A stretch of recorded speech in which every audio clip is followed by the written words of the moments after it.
The UK government's decision to slash official development assistance, ODA, to a mere 0.3% of gross national income, GNI, a move ostensibly to bolster defense spending, has been met with widespread condemnation, branded by critics as a craven attempt to appease the Trump administration.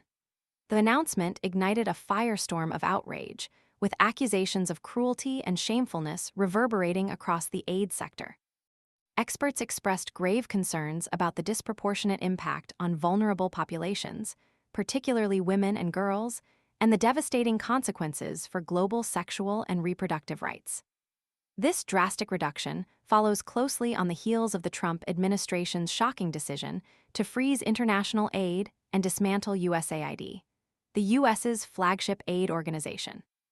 This action has already plunged many low-income countries into a severe health financing crisis, as vividly illustrated by Pete Baker, Policy Fellow and Deputy Director of Global Health Policy at the Center for Global Development, CGD.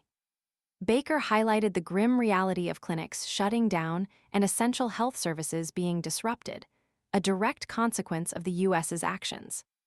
The combined cuts from the Netherlands and the UK, the two largest family planning aid funders after the U.S., are particularly alarming. The loss, according to experts, will be virtually impossible to recoup, creating a devastating ripple effect across the globe. This significant reduction in funding places the rights, dignity, and lives of countless individuals, especially women and girls, at even greater risk. The UN's ambitious target, for nations to dedicate 0.7% of their GNI to overseas development assistance, had been achieved by the UK in 2013, subsequently enshrined as a statutory duty in 2015.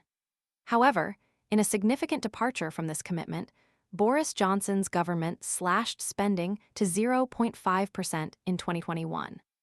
A considerable portion of this reduced budget, more than a quarter, was diverted to domestic expenses related to refugee resettlement within the UK. The Labour Party, in its 2024 autumn budget, pledged to reinstate spending to the 0.7% target as soon as fiscal circumstances allow, offering a glimmer of hope amidst the prevailing gloom. However, the immediate consequences of the current cuts are already being felt. Research conducted by Care International UK following a previous round of UK aid reductions revealed a disturbing trend. Programs focused on assisting women and girls in crisis situations suffered disproportionately. This pattern strongly suggests that the latest cuts will exacerbate existing inequalities and further marginalize vulnerable populations. The lack of funding will undoubtedly hamper crucial initiatives aimed at empowering women, improving access to healthcare, and promoting education, leading to irreversible setbacks in achieving sustainable development goals. The long-term consequences of this decision extend far beyond mere financial figures. They represent a profound moral failing with potentially catastrophic repercussions for global well-being. The decision raises serious questions about the UK's commitment to international development and its role as a global leader in promoting human rights and gender equality. The international community is watching with growing concern, questioning the rationale behind prioritizing defense spending over vital humanitarian aid. The lack of transparency surrounding the decision only serves to amplify the public outcry and fuel suspicions of political maneuvering rather than genuine concern for global well-being.